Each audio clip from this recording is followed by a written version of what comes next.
Hello friends, आज मैं आपके साथ करूंगा लार्ज सैंपल टेस्ट में जेड टेस्ट। और जेड टेस्ट कब लगता है, लार्ज सैंपल टेस्ट कब लगते हैं, ये सारा कुछ एक्सप्लेन करूंगा। तो ये पार्ट फर्स्ट होने वाला है।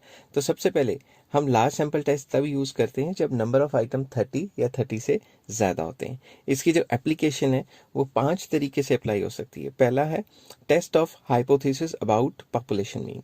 पॉपुलेशन मीन और सैंपल मीन को कंपेयर करना है, उस तरीके से यूज हो सकती है। दूसरा test of hypothesis about difference between two population means या टू सैंपल मीन्स भी लिख सकते थे इधर। और तीसरा test of population about the difference between population standard deviation या सैंपल स्टैंडर्ड डेविएशन भी लिख सकते थे। इसमें कोई मतलब कोई टेंशन नहीं होनी चाहिए आपको। फोर्थ है test of hypothesis about population proportion, कि एक सैंपल प्रपोर्शन पॉपुलेशन प्रपोर्शन को कंपेयर किया जाता है। फिर है test of hypothesis about difference between two population proportions या टू सैंपल प्रपोर्शंस। पॉपुलेशन या सैंपल दोनों के दोनों आप लिख सकते हो। तो आज मैं आपके साथ फर्स्ट पार्ट डिस्कस करने वाला हूँ, test of hypothesis about the population mean mu. इसमें क्या होगा, हमें एक पॉपुलेशन मीन दिया होगा और सैंपल मीन दिया होगा। हमें ये देखना है कि हमारा पॉपुलेशन मीन सही है या गलत है on the basis of that sample. तो इसका फॉर्मूला बहुत आसान है, z is equal to sample mean minus mu population mean divided by standard error of mean. तो सैंपल मीन एक्स बार से डिनोट होता है और जो म्यू है इसको पॉपुलेशन मीन कहते हैं। और स्टैंडर्ड एरर के दो फॉर्मूले, पहला formula standard deviation divided by under root n. अब ये जो स्मॉल सिग्मा है ये पॉपुलेशन स्टैंडर्ड डेविएशन दिखाता है। और जो स्टैंडर्ड एरर वाला जो स्मॉल एस वाला फॉर्मूला है, फॉर्मूले तो सेम है मगर ये जो स्मॉल एस है ये आपको सैंपल स्टैंडर्ड डेविएशन दिखाता है, फॉर्मूले सेम है। ठीक है, तो अब क्वेश्चन पे चलते हैं। सबसे पहले एक टेबल, ये टेबल आपको किसी भी बुक में मिल जाएगा। इसमें 2 टेल एंड 1 टेल टेस्ट की अलग अलग वैल्यूज दी होती हैं। ये मैं पीछे जाके दोबारा समझाऊंगा आपको। फॉर एग्जाम्पल, पेंसिल का कलर चेंज करते हैं। The mean height of a random sample of 100 students is 64 inch. ठीक है, 100 स्टूडेंट्स का सैंपल लिया, 64 इंच निकली और इनका स्टैंडर्ड डेविएशन है 3। ठीक है, तो सबसे पहले जो हमारी जो वैल्यूज गिवन है वो लिख लेते हैं। ठीक है, नंबर ऑफ आइटम्स 100 गिवन है और इसका जो सैंपल मीन है वो 64 इंच एंड जो सैंपल स्टैंडर्ड डेविएशन है दैट इज 3 इंच। अब test the statement that the mean height, ठीक है ये स्मॉल एस है, मीन हाइट जो भी है पॉपुलेशन की वो 67 इंच है एट 5%। ठीक है, तो सबसे पहले हम ले लेते हैं इसका म्यू गिवन है, जो हमें म्यू गिवन है 67 इंच। तो क्वेश्चन क्या है, क्वेश्चन ये है कि भाई हमने 100 बच्चों का सैंपल लिया स्टूडेंट्स का और उनकी हाइट 64 इंच निकली और उनका स्टैंडर्ड डेविएशन 3 निकला। टेस्ट करो कि जहां से वो सैंपल लिया उस पॉपुलेशन का मीन 67 इंच है कि नहीं। 5% पे चेक करो। तो सबसे पहले हम नल हाइपोथेसिस बनाते हैं। किस तरीके से बनाते हैं ये मैं लिख रहा हूँ, H0 ratio mu equal to 67। सबसे पहले जो हमें स्टेटमेंट गिवन है हमें उसी को इक्वालिटी देनी होती है कि हम मान लेते हैं कि चलो 67 ही है।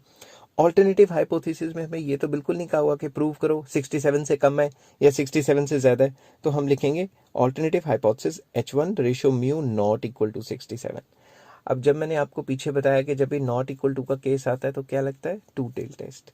तो मैं ब्रैकेट में लिख रहा हूँ यहाँ कि यहाँ 2 टेल्ड टेस्ट लगेगा। सिंपल वर्ड्स में 2 टेल भी लिख सकते थे, 2 टेल टेस्ट। ठीक है, तो अब हम आगे चलते हैं और स्टैंडर्ड एरर को निकालने की कोशिश करते हैं। तो स्टैंडर्ड एरर का फॉर्मूला क्या होता है, standard deviation divided by under root n. तो यहाँ स्टैंडर्ड डेविएशन हमें गिवन था, स्टैंडर्ड डेविएशन कितना गिवन था 3, नंबर ऑफ आइटम्स 100, तो ये आ गया 3/10 0.3 आ जाना चाहिए 0.3। ठीक है, उसके बाद हम z के फॉर्मूले में ये लगाएंगे। तो z का फॉर्मूला क्या था, sample mean minus mu population mean divided by standard error of mean. तो इस फॉर्मूले में सारी वैल्यूज पुट कर दो, 64 माइनस 67 स्टैंडर्ड एरर 0.3। अब ध्यान से देखो ये तो -3 आएगा ना ऊपर, हमेशा क्या होता है मॉडुलस आ जाता है, मतलब हमेशा आंसर पॉजिटिव में ही आएगा। पूरी की पूरी टेस्टिंग में हमेशा पॉजिटिव आंसर आता है। अब यहाँ आंसर आ गया जी ऊपर 3 डिवाइडेड बाय 0.3 10। अब अगर आप पीछे देखो, मैं पीछे लेके चलता हूँ, 2 टेल टेस्ट में कलर चेंज करता हूँ। 2 टेल टेस्ट अगर आप देखो 5% पे 2 टेल टेस्ट की वैल्यू कितनी आती है 1.96। ठीक है, तो हमारी जो क्रिटिकल वैल्यू है वो 1.96 से कम आनी चाहिए तो हमारा हाइपोथेसिस एक्सेप्ट होगा। ठीक है, तो मैं यहाँ लिख लेता हूँ z की जो क्रिटिकल वैल्यू है, क्रिटिकल की जगह मैं अल्फा लिख लेता हूँ। z की जो अल्फा वैल्यू है, क्योंकि अल्फा को क्रिटिकल से ही लगाया जाता है, टी टेबल भी लिख सकते हैं कि टेबल वैल्यू भी लिख सकते हैं इधर, मगर मैं अल्फा यूज़ कर लेता हूँ चलो, कि इसकी जो क्रिटिकल वैल्यू है वो है 1.96। ठीक है, एट 5%, टू टेल के अंदर अगर हम देखें। बट अगर आप हमारी कैलकुलेटेड वैल्यू देखो, ठीक है, 5% लेवल ऑफ सिग्निफिकेंस लिख रहा हूँ, लिख भी सकते हो नहीं भी लिख सकते, कई बुक्स में जेड एल्फा लिखा हुआ है, ठीक है। तो अगर हमारी कैलकुलेटेड वैल्यू देखो, जिसको मैं शॉर्ट फॉर्म लिख रहा हूँ जेड सी, सी मतलब कैलकुलेटेड, वो वैल्यू ज़्यादा है, ठीक है, क्योंकि कैलकुलेटेड वैल्यू आ रही है 10 विच इज़ ग्रेटर देन 1.96 जो कि क्रिटिकल वैल्यू है। तो इससे हमें पता लगता है कि जो भी हमने हाइपोथेसिस बनाया है वो हम रिजेक्ट करते हैं, ठीक है। तो मैं लिख देता हूँ वी रिजेक्ट नल हाइपोथेसिस, ठीक है, या फिर ये भी लिख सकते हो कि हम रिजेक्ट करते हैं ये हाइपोथेसिस दैट के जो म्यू है इक्वल टू 67 है। एक ही बात है, इंग्लिश है इधर उधर कर सकते हो। कई बुक्स में लिखा होगा we reject the null hypothesis and conclude that it is not equal to 67, कईयों में लिखा होगा we reject the hypothesis and conclude that mu is not equal to 67। चलिए एक और क्वेश्चन करते हैं। रैंडम सैंपल ऑफ 400 स्टूडेंट्स, तो नंबर ऑफ स्टूडेंट्स कितने हो गए 400, और उनकी मीन हाइट कितनी है, मीन हाइट ऑफ 171.38। तो सैंपल मीन कितना गिवन है 171.38। Can it be reasonably regarded as a sample from a large population with mean height of this। तो हमें म्यू कितना दिया हुआ है, म्यू दिया हुआ है 171.17 and standard deviation is, and standard deviation मतलब स्मॉल सिग्मा इसका दिया है 3.3। तो सिंपल वर्ड्स में कहा है कि हमने 400 बच्चों का लिया सैंपल, और उस सैंपल की जो मीन है 171.38, क्या ये पॉपुलेशन के बराबर है, जो कि पॉपुलेशन आ रही है 171.17 और पॉपुलेशन का स्टैंडर्ड डिवीजन। तो नल हाइपोथेसिस लिखते हैं H0 ratio mu equal to 171.17। तो सबसे पहले हम ये मान के चलते हैं कि जो भी ये पॉपुलेशन मीन कह रहे हैं वो एकदम सही है, ठीक है। और ऑल्टरनेटिव हाइपोथेसिस लेते हैं कि नॉट इक्वल टू 67। तो मैं यहाँ लिख लेता हूँ alternative hypothesis H1 ratio mu not equal to 67, ठीक है, नॉट इक्वल टू 67 कह रहा हूँ, सॉरी ये पुराने क्वेश्चन का ही बोली जा रहा हूँ, 171.17, ठीक है। तो ये टू टेल टेस्ट लग गया। अब हम चलते हैं स्टैंडर्ड एरर निकालते हैं। तो स्टैंडर्ड एरर का फॉर्मूला तो standard division over under root n है, चाहे पॉपुलेशन स्टैंडर्ड डिवीजन हो चाहे सैंपल स्टैंडर्ड डिवीजन हो, ये तो सेम फॉर्मूला लेगा। तो लिखता हूँ standard error of mean, mean थोड़ा नीचे लिखता हूँ, mean it is equals to population standard division divided by under root n. तो पॉपुलेशन स्टैंडर्ड डिवीजन हमें दी हुई है 3.3 डिवाइडेड बाय, पॉइंट को अच्छी तरीके से लिखता हूँ, 3.3 डिवाइडेड बाय अंडर रूट 400। 400 का अंडर रूट तो 20 निकल जाता है, 20 400 होता है ना। तो इसको सॉल्व करते हैं, ये आपकी वैल्यू आ जाएगी जो ये मैंने लिख ली 0.165, ठीक है। उसके बाद मैं इस फॉर्मूले को z के फॉर्मूले में डालूंगा, sample mean minus population mean mu divided by standard error of mean. इस केस में अगर देखें तो सैंपल मीन हमें जो गिवन है वो है 171.38 माइनस जो पॉपुलेशन मीन है 171.17। तो इसमें पहली रकम बड़ी है तो इसमें वैसे ही पॉजिटिव आ जाएगा, तो हमें मॉडुलस लिखने की ज़रूरत नहीं पड़ेगी। तो इसको सॉल्व करें तो हमारे आगे आंसर आ जाता है 1.273 या 1.27 भी लिख सकते हो। तो अब अगर इसमें देखो तो जो 5% पे अगर चेक करें तो मैंने आपको पहले भी बताया था वैल्यू कितनी आती है 1.96। वैसे इसमें मॉडुलस भी कर सकते हो, ठीक है, लिख सकते हो, कई बुक्स में लिखा होता है कहीं में नहीं लिखा होता, हमें हमेशा पॉजिटिव निकालना है। तो जो z की क्रिटिकल वैल्यू है at 5% level two tail test के सामने, वो तो मैंने आपको बताया हुआ है कि कैसे टेबल देखना है, 1.96 है। अब अगर आप ध्यान से देखो तो हमारी जो कैलकुलेटेड वैल्यू है जेड सी में कैलकुलेटेड वैल्यू के लिए यूज़ कर रहा हूँ वो कम है, और जो क्रिटिकल वैल्यू है वो ज़्यादा है। तो इस टर्म्स में मैं यहाँ लिख देता हूँ 1.273 इज़ लेस देन 1.96। तो हम क्या करेंगे, एक्सेप्ट कर लेंगे नल हाइपोथेसिस को। तो जब भी कम हमारा आंसर टेबल वैल्यू से कम आएगा तो एक्सेप्ट, ज़्यादा आएगा तो रिजेक्ट। तो मैं लिख लेता हूँ we accept the null hypothesis and conclude that जो म्यू है, जो पॉपुलेशन मीन है, ठीक है, या H0 रेशो ये भी लिख सकते हो कि हम ये कंक्लूड कर रहे हैं ये वाला हाइपोथेसिस, या फिर इसको रब करके ऐसे भी लिख सकते हो कि जो पॉपुलेशन मीन है इट इज़ इक्वल्स टू 171.17। तो आई होप ये सारी चीज़ें आपको समझ आ गई होंगी। हेलो फ्रेंड्स, आज मैं आपके साथ करूंगा लार्ज सैंपल टेस्ट में जेड टेस्ट का सेकंड पार्ट। तो सेकंड पार्ट में हम करेंगे test of hypothesis about the difference between two means. ये दो मीन्स में डिफरेंस, दो पॉपुलेशन मीन भी हो सकते हैं, दो सैंपल मीन भी हो सकते हैं। चलिए शुरू करते हैं। इसका फॉर्मूला है Z is equals to mean one sample mean one minus sample mean two divided by standard error of differences between two means. इसको हम पॉपुलेशन मीन की तरफ से लिखते तो sample mean one minus sample mean two की जगह mu one minus mu two लिख लेते। तो standard error mean one minus mean two जो लिखा हुआ है उसकी शॉर्ट फॉर्म मैंने नीचे लिखी हुई है कि standard error of the difference between two means. अब ये जो स्टैंडर्ड एरर है इसको निकालने के चार तरीके हैं। पहला तरीका, जब हमें पॉपुलेशन स्टैंडर्ड डेविएशन दिया हो तो उसमें स्मॉल सिग्मा वन का square divided by M one plus small sigma two का square divided by N two under root कर देंगे। बट अगर हमें सैंपल स्टैंडर्ड डेविएशन दिया है, ये जो एस है ये सैंपल स्टैंडर्ड डेविएशन को डिनोट करता है, ठीक है। इसमें sample standard deviation small S मैंने लगाया है, तो बस जहाँ sigma one sigma two small लिखे हुए हैं वहाँ एस वन एस टू लिख देना है और कुछ नहीं करना, ठीक है। बाकी सारा फार्मूला सेम है। तीसरे में अगर आपको टू सैंपल्स के स्टैंडर्ड डेविएशन दिए हैं मगर पूरी की पूरी पॉपुलेशन का स्टैंडर्ड डेविएशन भी दिया है तो ये वाला फार्मूला लगेगा। ये आपको याद रखना, मैं इसमें हर एक टाइप का एक एक क्वेश्चन करवा दूंगा। और अगर फोर्थ पार्ट देखें, ये फॉर्मूला तो सेम है पहले वाला, बस ये वाली चीज़ तो सेम है, बस इसने क्या किया, अगर कोरिलेशन दिया हो तो माइनस टू इंटू कोरिलेशन, फिर मल्टीप्लाई करेंगे, ऊपर s one s two multiply हो जाएंगे, नीचे s one n one n two भी मल्टीप्लाई हो जाएंगे। तो ये सारे फॉर्मूले से एक एक क्वेश्चन मैं आपको करके बताता हूँ। तो ये तो वही जेड का टेबल है, किस तरीके से देखते हैं ये मैं आपको बता दूंगा जैसे मैं क्वेश्चन करूंगा। तो ये टेबल हर एक बुक में होगा, 2 टेल 1 टेल और 1% 5% की वैल्यूज़ होती हैं इसमें। इसके कॉरस्पॉन्डिंग हमें वैल्यूज़ देखनी होती हैं, क्रिटिकल वैल्यू। तो चलिए शुरू करते हैं। A random sample of 1000 workers from south India showed that their mean wage. तो सबसे पहले मैं क्वेश्चन लिख लेता हूँ, नंबर ऑफ वर्कर्स एन 1000 है, ठीक है, साथ के साथ लिखते रहता हूँ। From south India show that their mean wage is या मीन वेजेस आर 47। तो मीन वन कितना दिया हुआ है, 47, with standard deviation of rupees 28 and S1 small s1 28, ठीक है। ये तो वैल्यू गिवन है। तो अनदर सैंपल लें तो 1500 वर्कर्स, तो N2 आ गया 1500 workers and their mean wages is 49 per week, rupees 49। तो मीन टू हो गया 49 and their standard deviation is 40। तो स्मॉल s2 कितना हो गया, 40। तो क्वेश्चन क्या है, is there any difference between the mean value. दोनों के मीन में कोई फर्क है या नहीं है। तो हमें दिमाग से ही पता लग जाएगा कि इसमें दो मीन को कंपेयर करने वाला क्वेश्चन आया है। तो सबसे पहले मैं नल हाइपोथेसिस लेता हूं कि इन दोनों में कोई डिफरेंस नहीं है। तो नल हाइपोथेसिस शुरू करेंगे, H0 रेशो मीन वन, क्योंकि सैंपल मीन है, it is equals to mean two. तो दो सैंपल्स लिए थे ना, तो वो दोनों बराबर हैं। ऑल्टरनेटिव हाइपोथेसिस लिखेंगे थोड़ी पीछे से शुरू करता हूँ क्योंकि ऑल्टरनेटिव ज़्यादा बड़ा वर्ड है, वो फिर उसको सरपास कर जाएगा। ऑल्टरनेटिव हाइपोथेसिस लिखता हूँ मैं, H1 ratio sample mean not equal to sample mean दूसरे वाला, मतलब mean one not equal to mean two. तो जब हम नॉट इक्वल टू का केस करते हैं तो मैंने आपको पहले भी बताया हम टू टेल टेस्ट करते हैं।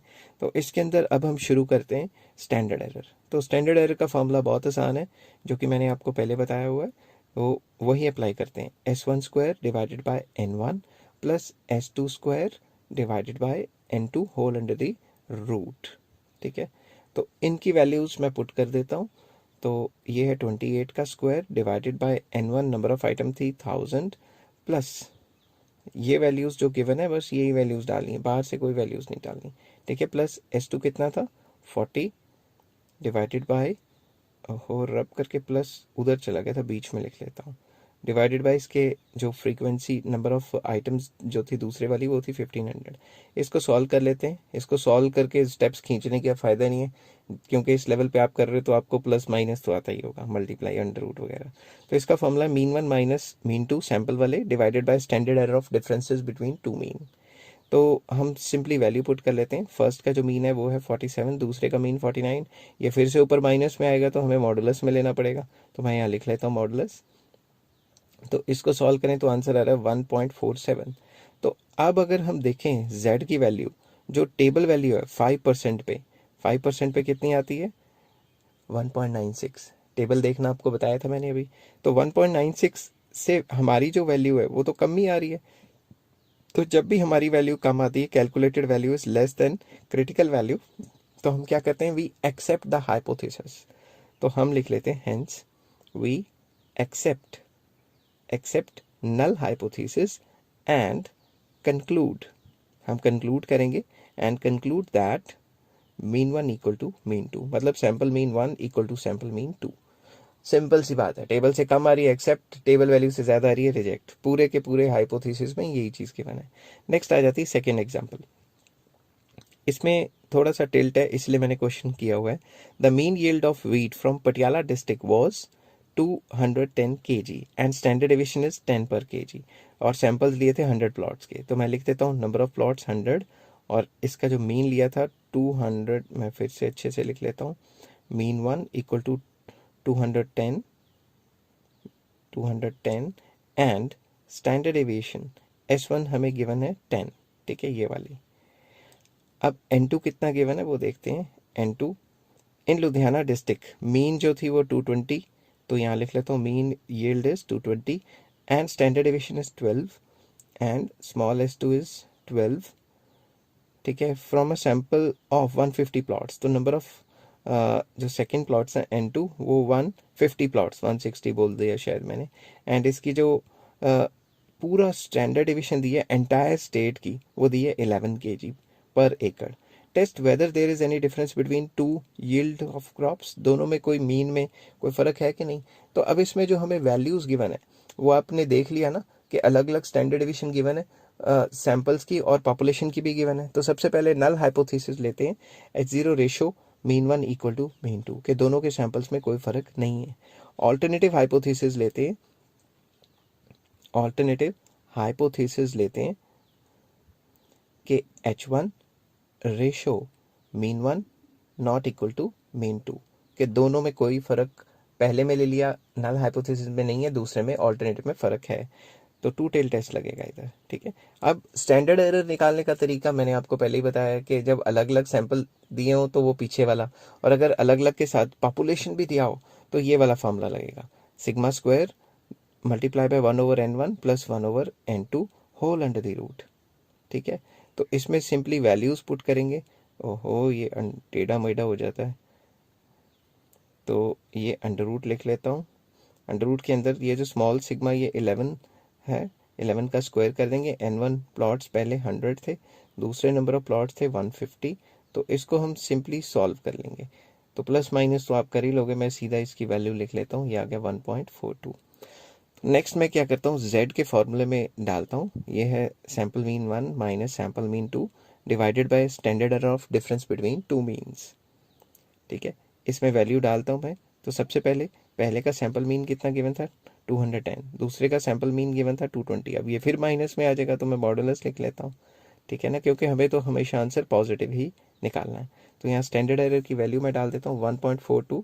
इसको सॉल्व करते हैं, वैसे तो माइनस में आना था मगर हमें प्लस में ही लिखना है, ठीक है। तो 7.04। अब जो 5% पे इसकी वैल्यू है टू टेल टेस्ट के अंदर वो तो आती है 1.96, ठीक है। इसका आंसर आ रहा है ज़्यादा, कैसे आती है मैं आपको टेबल में जाके बता देता हूँ एक बार फिर से, कि हमने देखना है टू टेल टेस्ट के सामने 5%, तो इसके सामने कॉरस्पॉन्डिंग वैल्यू कितनी आ रही है, कॉरस्पॉन्डिंग वैल्यू देखें तो 1.96 ही आ रही है ना।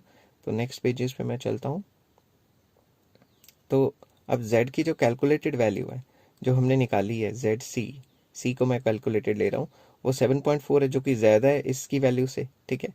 तो अब मैं लिख देता हूँ साइड पे, नीचे भी लिख सकता हूँ कि जो 7.04 है इट इज़ ग्रेटर देन 1.96। तो जब ज़्यादा वैल्यू आ रही है तो हम क्या करेंगे, नल हाइपोथेसिस को रिजेक्ट कर देंगे। तो hence we reject null hypothesis, हम नल हाइपोथेसिस को रिजेक्ट कर देते हैं एंड कंक्लूड दैट, और ये कंक्लूड करते हैं कि दोनों के मीन बराबर नहीं है, ठीक है। ये भी कह सकते हो कि H1 को एक्सेप्ट कर लेते हैं, कई बुक्स में ये भी लिखा होता है। तो कंक्लूड करते हैं कि जो ऑल्टरनेटिव हाइपोथेसिस है mean one not equal to mean two वही सही है। तो एक और क्वेश्चन करेंगे। चलिए अब हम शुरू करते हैं थर्ड पार्ट वो जो कोरिलेशन का फॉर्मूला था उसका एक एग्जांपल करते हैं।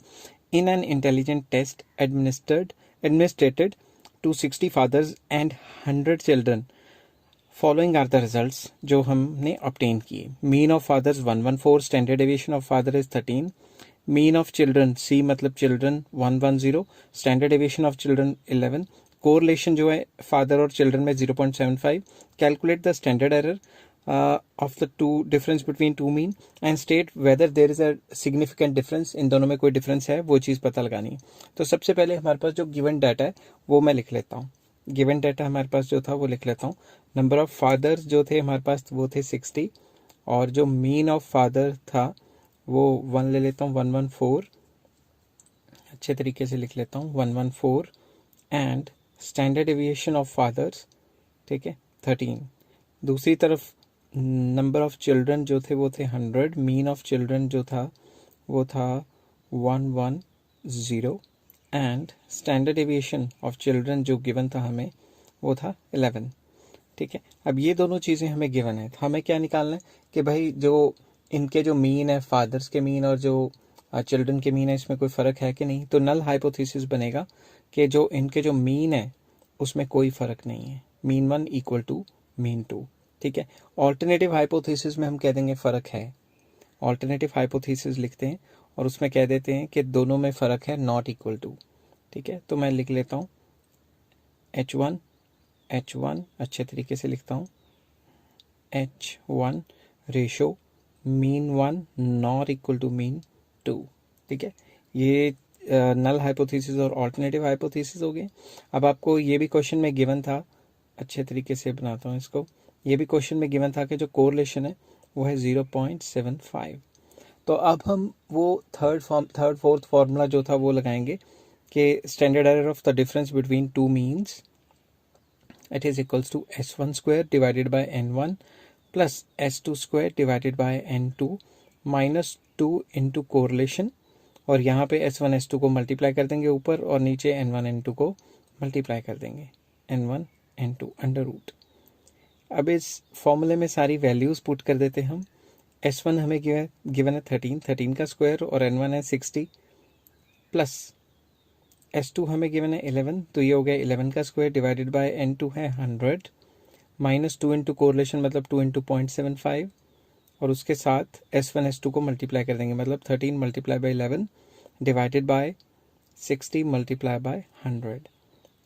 इसको मैं सॉल्व करके वैल्यू लिख लेता हूँ, इतना प्लस माइनस तो आप कर ही लोगे, 2 आ गई। नेक्स्ट चलते हैं और z का फॉर्मूला लिखते हैं। z का फॉर्मूला क्या था, mean 1 minus mean 2 divided by standard error of means, जो standard error of difference between two means. तो ये आ गया 114 minus 110 divided by standard error हमारा 2 था। तो अब इसको इस तरीके से सॉल्व करें तो ये 7 गलती से लिख दिया, सॉल्व करें तो ये आ गया 4 divided by 2 that is equals to 2। तो जो 5% पे जो सॉरी गला बैठा हुआ है, 5% पे जो वैल्यू आती है टू टेल टेस्ट में वो आती है 1.96। मैंने आपको बताया कैसे आती है, तो यहाँ पे मैं लिख देता हूँ ये टू टेल टेस्ट था, क्योंकि नॉट इक्वल टू का केस है, नॉट इक्वल टू के केस में टू टेल टेस्ट आता है, ये हम पहले डिस्कस कर चुके हैं। तो अगर हम यहाँ लिखें कि z की जो critical value at 5% on two tail test, तो ये वैल्यू कितनी आती है 1.96। हमारा जो कैलकुलेटेड ZC मतलब कैलकुलेटेड वैल्यू है वो आ रही है 2, तो calculated value is greater than critical value because 2 is always greater than 1.96। तो हम क्या करते हैं इस केस में, हम रिजेक्ट कर देते हैं हाइपोथेसिस को। तो मैं लिखता हूँ we reject null hypothesis and conclude that, जब भी हम रिजेक्ट करते हैं नल हाइपोथेसिस को तो ऑल्टरनेटिव को ही एक्सेप्ट कर लेते हैं ना, तो conclude that mean 1 is not equal to mean 2। I hope ये सारी चीज़ें आपको समझ आ रही होंगी। हेलो फ्रेंड्स, आज मैं आपके साथ करूंगा लार्ज सैंपल टेस्ट का थर्ड पार्ट, जो कि Z टेस्ट के अंदर मैं थर्ड पार्ट करूंगा। डिफरेंस बिटवीन, थर्ड पार्ट है ये, test of hypothesis about the difference between two standard deviations. हमें 2 सैंपल स्टैंडर्ड डेविएशन या 2 पॉपुलेशन स्टैंडर्ड डेविएशन दी होंगी, हमें उसमें कंपेयर एंड कंट्रास्ट करना है कि इनमें कोई फ़र्क है या नहीं। तो सबसे पहला फॉर्मूला है S1 small s1 minus small s2, जो कि सैंपल स्टैंडर्ड डेविएशन होता है, divided by standard error of difference between two standard deviations. तो ऐसी S1 माइनस S2 लिखा हुआ। अगर पॉपुलेशन का डाटा दिया होता और 2 पॉपुलेशन के स्टैंडर्ड डेविएशन को कंपेयर एंड कंट्रास्ट करना पड़ता, तो मैं सिग्मा 1 सिग्मा 2 लिख लेता, स्मॉल सिग्मा 1 एंड सिग्मा 2। तो चलिए इसके आगे फॉर्मूले करते हैं। जो स्टैंडर्ड एरर है उसके फॉर्मूले ऑलमोस्ट सेम है, बस स्मॉल s1 जो है वो सैंपल स्टैंडर्ड डिवीजन होता है। जब सैंपल में क्वेश्चन दिया हुआ है तो स्मॉल s1 यूज़ करना है, और जब पॉपुलेशन में दिया हुआ है तो स्मॉल सिग्मा यूज़ करना है। बाकी फॉर्मूले इनके सेम है, ऑलमोस्ट सेम है। जो पिछला पार्ट कराया था उसमें क्या था, n1 होता था, इसमें 2 × n1 2 × n2 नीचे आ जाता है। तो ऑलमोस्ट सेम फॉर्मूला है, इसमें कोई परेशानी वाली बात नहीं है। मेन तो फॉर्मूला याद करना ही है ना इसमें। फिर ये z का टेबल आ गया। ये भी आपका जो सैंपल है ये आपको एज अ सैंपल बुक में गिवन होता है। पेपर में 2-4 वैल्यू होती हैं, इसकी याद कर लो तो कोई दिक्कत नहीं है। चलिए क्वेश्चन करते हैं। तो ये जो है सैंपल ये बुक में आपको गिवन होता है, ठीक है। एक क्वेश्चन करते हैं इसका, और एग्जांपल है the mean yield of 2 sets of plots and their variability. Variability होता है स्टैंडर्ड डेविएशन, याद रखना है ये बात हमेशा। उनकी जो स्टैंडर्ड डेविएशन है 2 सेट्स ऑफ प्लॉट्स की वेरिएबिलिटी, मतलब उन दोनों के दोनों उसकी जो वेरिएबिलिटी मतलब स्टैंडर्ड डेविएशन है, या स्मॉल एस या सिग्मा आपको है, बट ये तो 2 सैंपल फ्लैट्स हैं तो वो गिवन है, ठीक है। तो सबसे पहले हम लिखते हैं हमें गिवन क्या है। n1 जो पहला प्लॉट का साइज गिवन है वो है 40, और जो दूसरे जो प्लॉट का साइज है n2 वो गिवन है 60, ठीक है। अब पीछे चलते हैं, इनका मीन दिया हुआ है और इनका स्टैंडर्ड डिवीजन दिया हुआ है। तो मीन तो हमें चाहिए नहीं है फॉर्मूले में, तो examine there is a whether there is a difference between variability, इनके वेरिएबिलिटी में कोई फर्क है या नहीं है। अब यहाँ चलते हैं और देखते हैं कि स्टैंडर्ड एरर के फॉर्मूले में हमें मीन तो नहीं चाहिए और यहाँ पे भी मीन नहीं चाहिए, तो मीन इन्होंने फालतू में दिया हुआ है बच्चों को खज्जल करने के लिए, कंफ्यूज करने के लिए, ठीक है। तो आगे चलते हैं और लिखते हैं यहाँ पे कि S1 की वैल्यू कितनी गिवन है हमें टेबल में। S1 की वैल्यू जितनी भी टेबल में गिवन है 34 वो हमने लिख ली, और S2 की वैल्यू भी हमें जो गिवन है 28 वो भी हमने लिख ली। सॉरी। तो अब हम चलते हैं, सबसे पहले नल हाइपोथेसिस बनाते हैं। नल हाइपोथेसिस, नल हाइपोथेसिस में कहते हैं कि S1 और S2 में कोई फर्क नहीं है, ठीक है। Null hypothesis H0 ratio S1 equal to S2। Alternative में कह देंगे नॉट इक्वल टू, कि भाई दोनों बराबर नहीं है। ऑल्टरनेटिव हाइपोथेसिस में लिख लेते हैं H1 ratio S1 not equal to S2, ठीक है। तो ये हो गया टू टेल टेस्ट।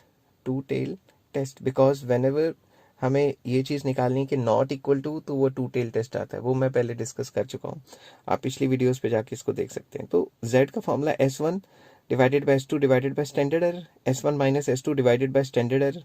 जो स्टैंडर्ड एरर था उसका फॉर्मूला आप सीधा भी तो पुट कर सकते हो। मैं आपको एग्जाम्पल देता हूँ। फॉर एग्जाम्पल S1 और S2 की वैल्यू कितनी गिवन है, इसको ऐसे भी तो लिख सकते हैं S1 S2 डिवाइडेड बाय पूरा का पूरा जो स्टैंडर्ड एरर का फॉर्मूला था S1 square divided bye 2n1 plus S2 square divided by 2 into n2। तो सीधा भी तो प्लॉट कर सकते हैं ना इसको। तो S1 S2 हमारे पास कितना है 34 S1 है, S2 की value 28 divided by under root S1 की वैल्यू ये हो गया 34 का square divided by 2 into n1 मतलब 2 इंटू 40 प्लस इसको आप 28 ब्रैकेट में, इसको भी ब्रैकेट में लिख सकते हो, कोई दिक्कत नहीं है, डिवाइडेड बाय 2 इंटू 60। अब इसको सॉल्व कर लेते हैं सीधा, और इसकी सीधा वैल्यू लिख लेते हैं, क्योंकि प्लस माइनस मल्टीप्लाई में तो मुझे लगता है आपको कोई दिक्कत नहीं होनी चाहिए। तो मैं यहीं पे लिख लेता हूँ कि इसकी वैल्यू 1.31। तो अगर हम z की वैल्यू देखें टेबल में तो वो आती है 1.96। z की जो वैल्यू है critical value of z at 5% in two tail test ये आती है 1.96। तो हमारी जो कैलकुलेटेड वैल्यू है वो आ रही है हमारी 1.13। तो जो कैलकुलेटेड वैल्यू है it is less than the critical value या टेबल वैल्यू। तो इस केस में हमें क्या करना चाहिए, इस केस में हमें एक्सेप्ट कर लेने चाहिए हाइपोथेसिस, ठीक है। तो मैं क्या लिखूंगा, मैं लिखूंगा कि क्योंकि क्रिटिकल वैल्यू ज़्यादा है और कैलकुलेटेड वैल्यू कम है, तो we accept null hypothesis and conclude that कि S1 और S2 में कोई फर्क नहीं है। Conclude that sample standard division of 1 is equal to sample standard division 2। I hope ये चीज़ें आपको समझ आ गई होंगी। अगर समझ आई तो please like, share and subscribe. Take care. Hello friends, आज मैं आपके साथ लार्ज सैंपल टेस्ट के अंदर जेड टेस्ट का पार्ट 4 करूंगा, जिसमें हम करेंगे test of hypothesis about population proportion. तो पॉपुलेशन प्रपोर्शन को सैंपल प्रपोर्शन से कंपेयर वगैरह किया जाता है इस पार्ट में।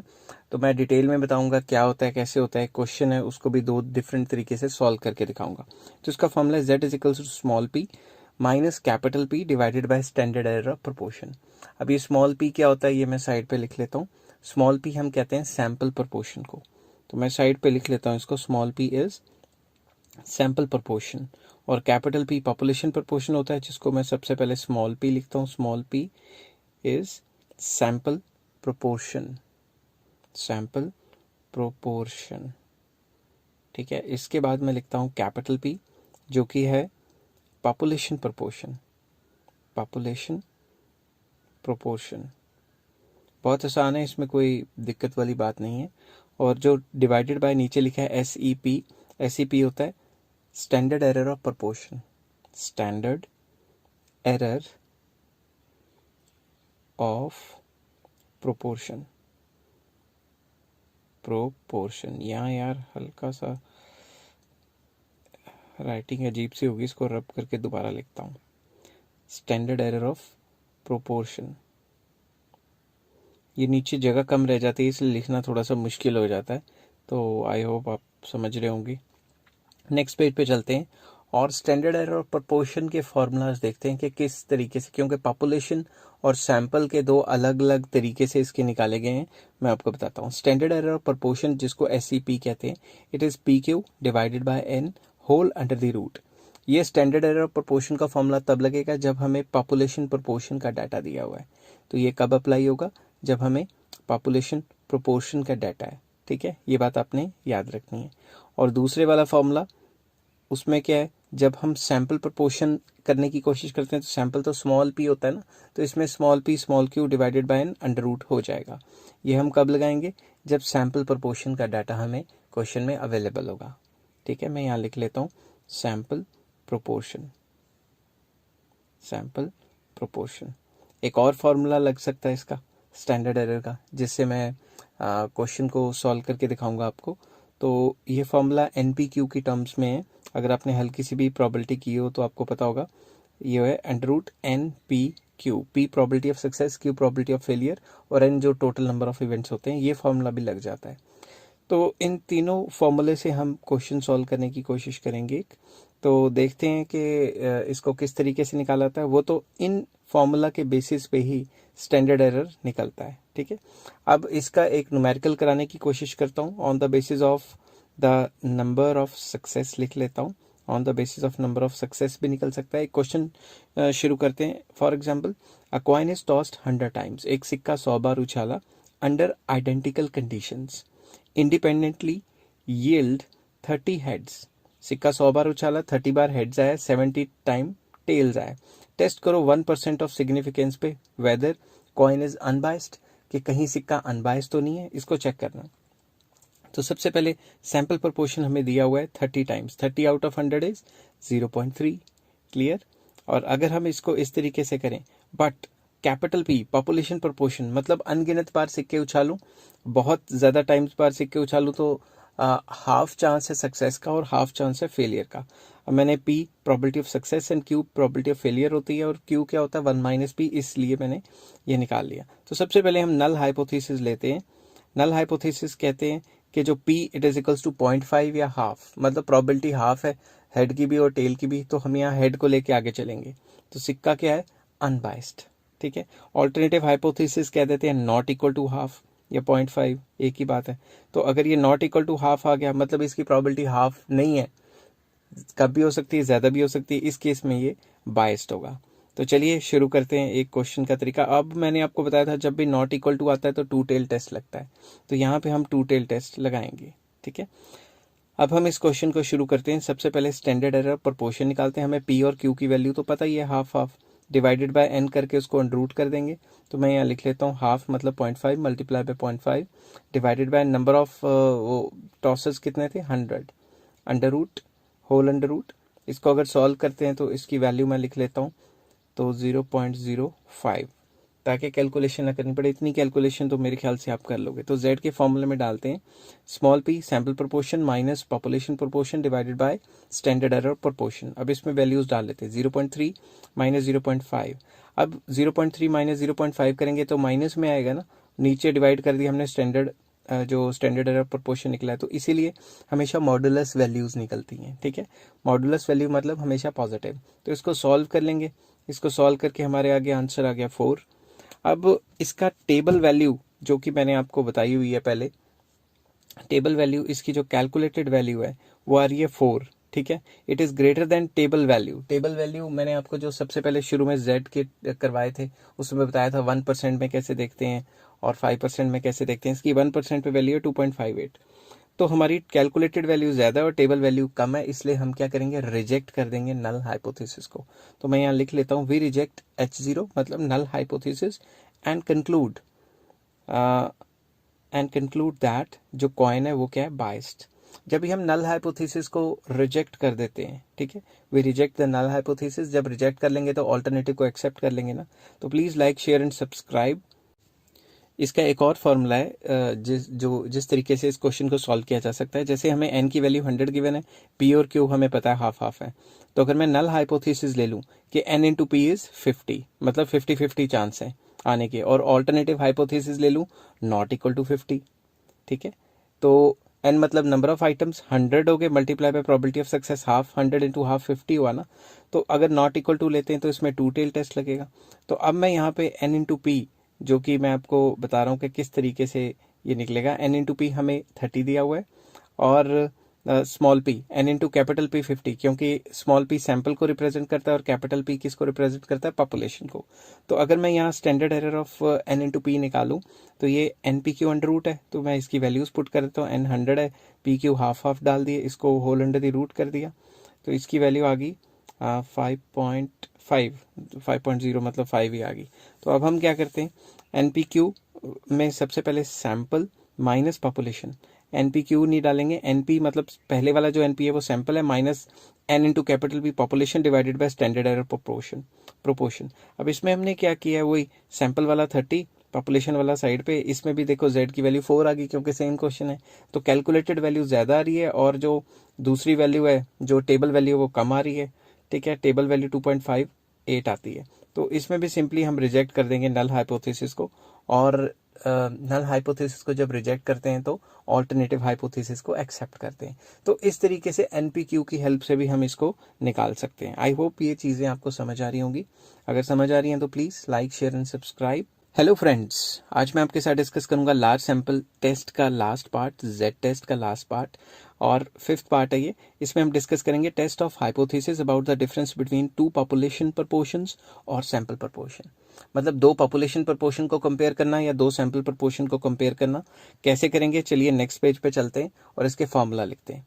तो सबसे पहले जेड का फॉर्मूला है small P one minus small P to divided by standard error of difference between 2 proportions. तो इसको लिखते हैं SE standard error P1 minus P2।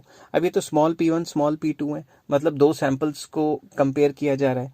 यहाँ पे हम कैपिटल P1 कैपिटल P2 लिखते हैं divided by difference between 2, standard error of difference between 2 proportions. ठीक है, तो ये कैपिटल जो राइट हैंड साइड पे ये पॉपुलेशन से रिलेटेड है और लेफ्ट हैंड साइड पे जो सैंपल से रिलेटेड है। अब स्टैंडर्ड एरर ऑफ प्रपोर्शन जो है standard error of difference between 2 proportions, उसका फॉर्मूला है वो मैं लिख लेता हूँ P1 इंटू 1 माइनस P1, ठीक है, plus P2 into 1 minus P2। इसके नीचे डिवाइड करेंगे P1 वाले को N1 से और P2 वाले को N2 से, होल अंडर द रूट। ये फॉर्मूला लिखने का एक तरीका है, वो आपको याद भी हो जाएगा इस तरीके से। तो एक और फॉर्मूला है जो कि आप यूज़ कर सकते हैं, उसको मैं नीचे लिख लेता हूँ। Standard error of difference between 2 proportions it is equal to, ये आपको तब फॉर्मूला लगाना है जब आपको पॉपुलेशन डाटा अवेलेबल है। ठीक है, पॉपुलेशन का डाटा अवेलेबल है तब लगाना है। अगर पॉपुलेशन का डाटा अवेलेबल नहीं है, सैंपल का डाटा अवेलेबल है, तो क्या करना है, तो मैं अभी बताता हूँ।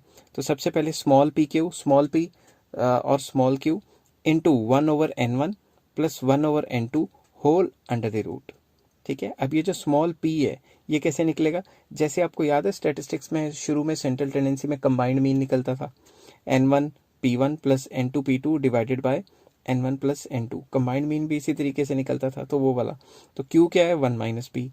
अब इसको किस तरीके से सॉल्व करेंगे वो मैं बताऊंगा, ठीक है। ये जो दोनों P1 P2 के डेटाज हैं, ये स्मॉल पी है। स्मॉल पी मतलब सैम्पल प्रपोर्शंस के डाटा हमें गिवन होंगे, ठीक है। अब Q की वैल्यू तो पता ही आपको 1 माइनस पी होती है। अब एक क्वेश्चन को सॉल्व करने की कोशिश करते हैं इस तरीके से। For example, in a certain district A, कोई भी ए डिस्ट्रिक्ट है, 400 persons were considered regular consumers of tea out of the sample of 1000, ठीक है। 450 लोग चाय पीते हैं आउट ऑफ 1000, ये बात हमेशा याद रखना। डेटा वेरी इंपॉर्टेंट, ठीक है, क्वेश्चन में। इन अनदर डिस्ट्रिक्ट बी, ठीक है, 400 persons were regular consumers of tea out of 800। तो 800 से 800 का अगर देखें तो 800 में से 400 कंज्यूम करते हैं। Is there any difference between two districts? क्या दोनों डिस्ट्रिक्ट्स में कोई फर्क है ड्रिंकिंग हैबिट में? चलिए ये जानने की कोशिश करते हैं। सबसे पहले हम नल हाइपोथेसिस लेते हैं कि भाई इन दोनों में कोई फर्क नहीं है, दोनों के दोनों बराबर है। H0 ratio P1 equal to P2। Alternative hypothesis पे लेते हैं P1 not equal to P2, ठीक है। तो ये नॉट इक्वल टू आ गया, तो यहाँ पे क्या लग गया, टू टेल टेस्ट। तो मैं यहाँ लिख लेता हूँ साइड पे ब्रैकेट में टू टेल टेस्ट। आपको पता है ना, टू टेल टेस्ट की वजह से वैल्यूज चेंज होती हैं और वन टेल टेस्ट में अलग होती हैं। ये पता होना चाहिए, तभी ये समझ आएगा, नहीं तो समझ नहीं आएगा। अब इसमें number of item of first district कितनी थी, 1000। P1 स्मॉल P1 कितना हो गया, 450 डिवाइडेड बाय 1000, तो सैंपल प्रोपोर्शन निकल गया 0.45। इसी तरीके से जो दूसरे नंबर ऑफ आइटम्स थी वो थी 800, और जो स्मॉल P2 है वो क्या था, 400 डिवाइडेड बाय 800। लिख लेता हूँ 400 डिवाइडेड बाय 800। दूसरा सैंपल प्रोपोर्शन निकल जाएगा आपका, ये आ जाएगा 0.5, ठीक है।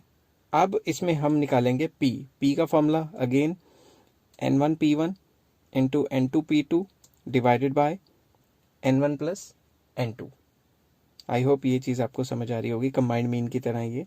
तो सबसे पहले N1 कितना है, 1000, और P1 कितना निकला है, 0.45, प्लस N2 800 इंटू P2 कितना है, 0.5 divided by N1 plus N2, 1000 plus 800। इसको सॉल्व कर लेते हैं सीधा ही। इसको सॉल्व करके आ जाता है 0.47, ठीक है।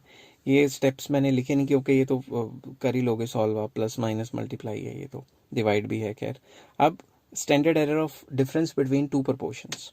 Standard error of difference between to proportions जो है उसका फॉर्मूला P इंटू क्यू था, तो Q की वैल्यू भी निकाल देते हैं। Q क्या होता है, 1 माइनस पी। तो 1 माइनस पी करेंगे तो ये 0.53 आ गया। तो इसका फॉर्मूला क्या था, P इंटू क्यू ब्रैकेट में 1 over N1 plus 1 over N2 bracket close whole under the root. अब इस फॉर्मूले में अगर हम वैल्यूज डालते हैं, P की जगह अंडर रूट लिख लेता हूँ पहले। P की जगह डाला 0.47, Q की जगह डाला 0.53, और नंबर ऑफ आइटम्स हो गए 1 ओवर 1000, प्लस N2 की जगह हमने डाला 1 ओवर 800। इसको सॉल्व कर लिया, और सॉल्व करके इसकी वैल्यू मैं नीचे लिख लेता हूँ, ये आगे 0.0237, ठीक है। अब नेक्स्ट पेज पे चलते हैं और इसको z के फॉर्मूले में डालते हैं। z का फॉर्मूला क्या था, अच्छी तरीके से लिख लेता हूँ। z इज इक्वल्स टू वही सैंपल प्रोपोर्शन माइनस दूसरा सैंपल प्रोपोर्शन, पहला सैंपल प्रोपोर्शन मतलब पहला डिस्ट्रिक्ट माइनस दूसरे डिस्ट्रिक्ट का, divided by standard error of difference between to proportions. तो इनकी वैल्यूज डाल दी। अब ये वैल्यू माइनस में आएगी क्योंकि 0.5 बड़ा है, तो हम इसका मॉडुलस ले लेंगे। मॉडुलस में आपको पता है ना, हमेशा पॉजिटिव वैल्यूज आती हैं। तो इसकी पॉजिटिव वैल्यू निकाल के लिख लेते हैं 2.1097। आप अप टू 2 डेसिमल भी निकाल सकते हो, कोई दिक्कत वाली बात नहीं है। तो अगर हम इसकी जो टेबल वैल्यू है, ठीक है, एट 5% देखें तो table value two tail test में 5% पे कितनी आती है, 1.96, मगर इसकी वैल्यू तो 2 पॉइंट समथिंग आ रही है, तो वो तो ज़्यादा है ना। तो जो टेबल वैल्यू है वो कम आ रही है, और जो कैलकुलेटेड वैल्यू है वो ज़्यादा आ रही है। टेबल वैल्यू 1.96, कैलकुलेटेड वैल्यू है 2.1097 या 2.10 भी लिख सकते हो। तो ये हमें बताते हैं कि हम इस थीसिस को, जो हमारे नल हाइपोथेसिस थे, उसको रिजेक्ट कर देंगे क्योंकि कैलकुलेटेड वैल्यू ज़्यादा आ रही है। तो हम साइड पे लिख लेते हैं कि वी रिजेक्ट नल हाइपोथेसिस। हम नल हाइपोथेसिस को रिजेक्ट करते हैं कि दोनों के प्रपोर्शन में कोई फर्क नहीं है, बल्कि दोनों के प्रपोर्शन में तो फर्क है। तो नल हाइपोथेसिस कहता था कि दोनों के इक्वल प्रपोर्शन है, उसको रिजेक्ट कर देते हैं और एक्सेप्ट कर देते हैं ऑल्टरनेटिव हाइपोथेसिस को, जो कहता था दोनों में डिफरेंस है। अगर ये चीज़ आपको समझ आ गई है तो please like, share and subscribe. Take care, have a nice day.